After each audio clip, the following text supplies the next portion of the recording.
السلام علیکم۔ Mala Bai Nimra Ahmed, part 1 Lahore, episode 9۔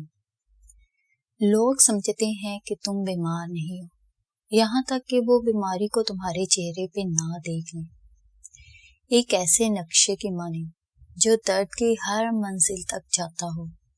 میرا بیمار دل ایک قید خانہ ہے۔ کیا تم نے کوشش کی جیسے سوالوں کا؟ کیا تم نے کوشش کی خوراک بہتر کرنے کی، اداس نہ رہنے کی، بیمار نہ پڑنے کی؟ ہاں، میں نے کی ہے کوشش، مگر میں اب بھی بیمار ہوں، کیونکہ کبھی کبھی آسیب اندیکھے ہوتے ہیں اور شیاطین اندر سے حملہ آور ہوتے ہیں، صرف اس لیے کہ تم نہیں دیکھ سکتے میرے شیاطین کے پنجے اور دانت۔ تم نہیں جان سکتے کہ وہ مجھے اندر سے کاٹ کے لہو لہان کر رہے ہیں۔ درد محسوس کرنے کے لیے اس کا دکھائی دینا ضروری نہیں ہوتا۔ کوشش کرنے سے بیماریاں نہیں چلی جاتی، شفا کے معجزے ایسے ہی عمل میں نہیں آ جاتے۔ تاریخ تھی 4 اپریل، شہر تھا اسلام آباد کا، اور یہ ان چاروں کے ہوٹل سویٹ میں ملاقات سے ایک رات پہلے کا وقت تھا۔ جیسے دنیا کی ہر کامیابی اور ناکامی ایک آئیڈیا سے شروع ہوتی ہے، ویسے ہی اس فریب کے کھیل کا آغاز بھی ایک آئیڈیا سے ہوا تھا، اور یہ آئیڈیا عبد المالک فرید نے پیش کیا تھا۔ Body guard? ماہر نے لائٹر جیب سے نکالتے ہوئے چونک کے اسے دیکھا۔ ہوٹل سویٹ میں رات کی مناسبت سے زرد بتیاں جلی تھیں۔ مالک ایک صوفے پہ ٹانگ جمائے بیٹھا تھا، جل سے جمے سفید بال، بے شکن گرے سوٹ۔ مالک دن ختم ہونے کے باوجود صبح کی طرف فریش اور تیار لگ رہا تھا۔ ہاں، باڈی گارڈ؟ اسے باڈی گارڈ کی ضرورت ہے، اور تمہیں معلومات، باڈی گارڈ اپنے مالک کے سب سے قریب ہوتا ہے، صرف وہی اس کے دشمن کو تلاش کر سکتا ہے۔ انٹرسٹنگ۔ ماہر لائٹر لیے کھڑکی کے قریب آیا۔ اس کی سفید شرٹ کے کف بند تھے، البتہ ٹائی ڈھیلی تھی۔ کوٹ ایک طرف سٹینڈ پہ لٹکا تھا۔ کھڑکی کے قریب کنسول ٹیبل پہ گلاس جارز میں 2 موم بتیاں رکھی تھی۔ اس نے لائٹر جلایا اور شعلہ ایک موم بتی کو دکھایا۔ وہ چل اٹھی۔ رات کی مصنوعی روشنیوں میں ایک کا اضافہ ہوا۔ جس لڑکی کو تم 3 ماہ سے تلاش کر رہے تھے، میں نے اسے 2 دن میں ڈھونڈ لیا ہے ماہر۔ مالک اسی سپاٹ لہجے میں بولا اور گھٹنے پہ رکھے ٹیب کی اسکرین روشن کی۔ اس کا پورا نام کشمالہ مبین ہے، اس کی ماں کا نام حورے جہاں ہے۔ حورے جہاں کی بیٹی کشمالہ؟ اس نے بڑبڑاتے ہوئے دوسری موم بتی روشن کی۔ وہ مالک کی طرف پشت کیے کھڑا تھا۔ وہ ایک ریسٹورانٹ مینیجر ہے۔ ریسٹورانٹ اس کے کلاس فیلو کا ہے، جسے اس نے اس کے ساتھ بنایا ہے۔ وہ یہاں اکیلی رہتی ہے، کسی رشتے دار کے گھر، اور اس نے توقف کیا۔ اس نے اپنی دوست کو کال کر کے کہا ہے کہ اسے ایک باڈی گارڈ کی ضرورت ہے۔ وہ ہر چند ہفتے بعد ایک نیا گارڈ رکھتی ہے، کیونکہ پرانا گارڈ جاب چھوڑ جاتا ہے۔ ماہر نے لائٹر بجھایا اور مالک کی طرف مڑا تو اس کی آنکھوں میں ناگواری تھی۔ یعنی تم نے اس کی کالز ریکارڈ کی ہیں؟ کہ اب ہم ایسے کام کریں گے مالک؟ میں تمہاری مدد کرنا چاہتا ہوں، کیونکہ میں تمہیں بہت سی جگہوں سے نکال کے لایا ہوں ماہر، اس جنون سے بھی نکال لوں گا۔ مالک نے ٹیب کی اسکرین پہ چہرہ جھکایا اور بات جاری رکھی۔ اس کی ایک بہن بھی ہے، کینیڈا میں رہتی ہے، پڑھائی کے بعد اس نے جاب نہیں کی، پریگننٹ ہاؤس وائف ٹائپ۔ وہ اہم نہیں ہے، اہم یہ لڑکی ہے جس کی تصویر اس البم میں ہے۔ موم بتیاں شعلوں کی حدت سے پگھلتی جا رہی تھیں، ان کی موم سے لیونڈر اور موتیے کی خوشبو اٹھ رہی تھی۔ ماہر، تمہیں یقین ہے یہ لڑکی؟ مالک نے میز پہ رکھے البم کی طرف اشارہ کیا۔ واقعی کچھ جانتی ہے؟ مجھے یقین ہے۔ وہ کنسول ٹیبل سے ٹیک لگائے سینے پہ بازو باندھے کھڑا تھا۔ اس کا چہرہ سنجیدہ اور لہجہ اٹل تھا۔ حورے جہاں کی بیٹی کشمالہ، وہ جانتی ہے۔ یہ سب کرنے کے بجائے، آواز پہ ان دونوں نے چہرہ موڑ کے سامنے دیکھا، جہاں ایک کاؤچ پہ بیربل ٹانگیں لمبی کیے موبائل ہاتھوں میں لیے بیٹھا تھا۔ جسٹ آسک ہر نائسلی، اس نے مسکرا کے سادگی سے حل بتا دیا۔ تم یہاں کیوں ہو؟ اب کے ماہر بولا تو آواز میں ناگواری تھی۔ کیونکہ میں تم دونوں کو اس غلط کام سے باز رکھنا چاہتا ہوں۔ وہ اینک لگائے موبائل پہ ساتھ ساتھ کچھ ٹائپ کر رہا تھا۔ اس کی زندگی میں کسی کو داخل کرنے کی بجائے اس سے ڈائریکٹ پوچھ لو